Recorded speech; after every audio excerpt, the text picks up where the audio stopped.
الگوی ما بهترین خانوم دنیاست. الگوی ما فقط حضرت زهراست. یه خانومی مثل حضرت معصوم سلام الله علیها. من کاری میکنم بگن حماس سازم، جز مادر و پدر از همه بی نیازم.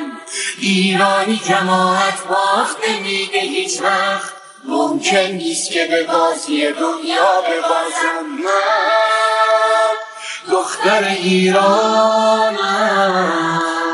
من دختر ایرانم، من با اصالتم دختر ایرانم، کوه نجابتم دختر ایران.